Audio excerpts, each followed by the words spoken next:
Hi, I'm Russ Cottier, record producer and mix engineer.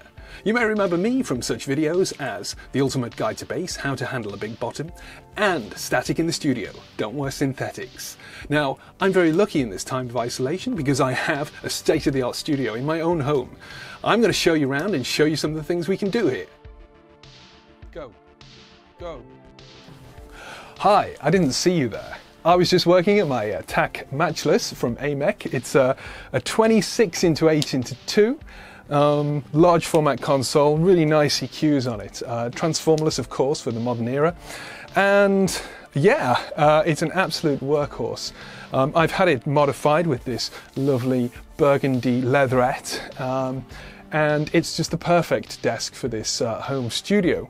Now, although it can take a 24-track input from a 2-inch machine, for example, I can't bring that home from the studio, so I use MK20J, which is a 12-track tape in a lovely, super modern Betamax style cassette format.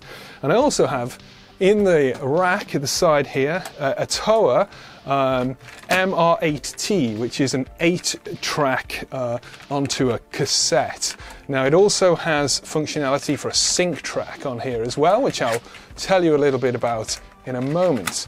Now, of course, with a whole 64th of an inch for each track, you can really get some creamy quality sounds out of the MR8T, certainly in a home studio environment.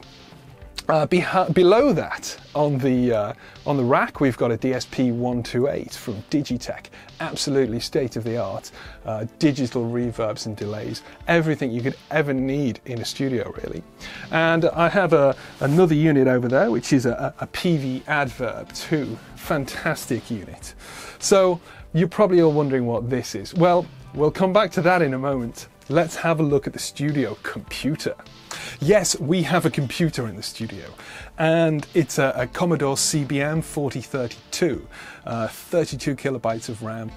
This has been in the studio for a couple of years, and we have a musical instrument digital interface system built into it. So what are we using here? Well, I'm using Pet Tools Audio Workstation version 3.2. Now, for those of you who've not seen a computer in a recording studio before, what does it do? Well, we're going to talk more about our state-of-the-art Atari in a moment, but this runs the tape machine that I was just detailing, the MR8T from Toa. And basically, as you can see on the screen here, there are a list of the tracks and the track names. So we've got song name, we've got tracks, all the different abbreviations for everything that's going on each track. We've got a play icon here and a little tape image, and then our song position pointer. Now, as you can see, this data has been loaded off the tape just before this song actually starts on the sync track. Now, it gives us the name of the song and what's on each individual track. And we can even change information throughout the course of the song. So, you know, we can keep an eye on this and see what we need to mix. So you'll see that saxophone on track 7 changes about 46 seconds in. Changes to a DX7 because we were lucky enough to have someone in with a DX7 the other week. And this is a fantastic tool. We've got play mode. It shows us the picture of the tape there. Oh, and here we go. Track 7 is now a DX7. Absolutely fantastic technology. How you could cope without this in a modern recording studio, I really don't know. Okay, so this is the rack at the side of the console. As you can see, this is the MR8T, which is a 8-track cassette machine. With the option of a sync track on track 8. It's got vary speed and internal monitoring if you just want to do something and listen out the front really quickly, but it's all hooked into my console. And then, of course, I have the Digitech DSP-128, which is an absolute godsend. This is the only technology in terms of effects that you need in any recording studio. Fantastic. It's got 128 different presets. Absolutely wonderful. It puts my adverb to shame. And now the big reveal. The Atari ST 2080. Yes, this is an Atari STE 2080.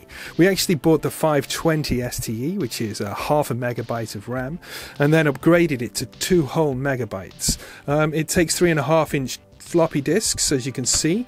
You can fit samples on those. We've got a sampler card.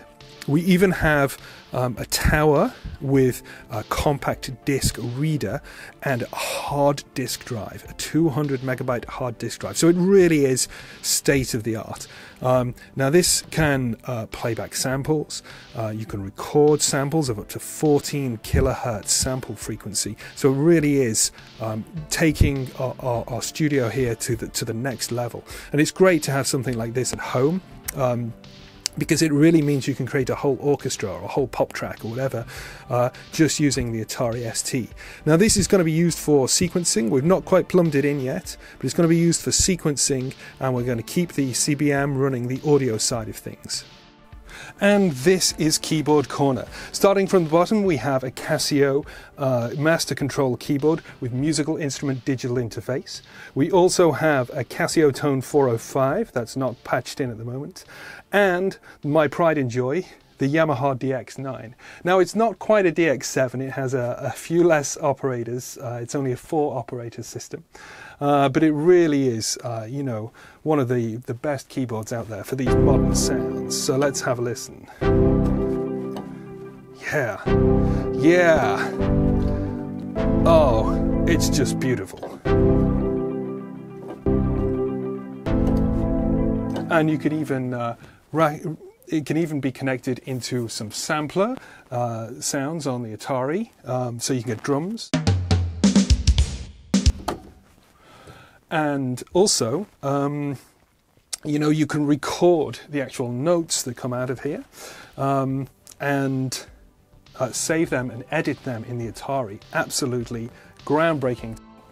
So we've got some guitars here as well. Yes, this is my Yamaha RGX 612A, which I think is 2 years old now, with the attractive leopard print strap there. That's just being restrung.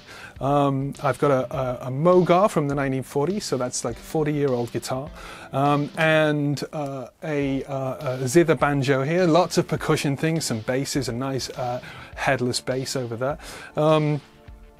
And in terms of amplifiers, well, who couldn't live without a 4x12? I'm not going to show you that because that's in the living quarters of my house. And this is the window ledge where I have my Grundig 1/4-inch machine. My other 1/4-inch machines are out at the minute in the studio, so they're not here unfortunately. But we also have some VHS cassettes to keep people entertained. We've got some cards there for if people, you know, bands want to do something with their hands. We have a games machine here, which is the Sinclair Spectrum, and lots of other bits of fun in my meter bridge here. So there you go. So thanks for joining me in my recording. How Tetley's 2,000 perforations let flavour flood out. Yeah, I think there's some more VHS cassettes next to the that Rumblos bag over there. Near the Chinagraphs. Yeah, grab one of them. Of course, it's still as mild and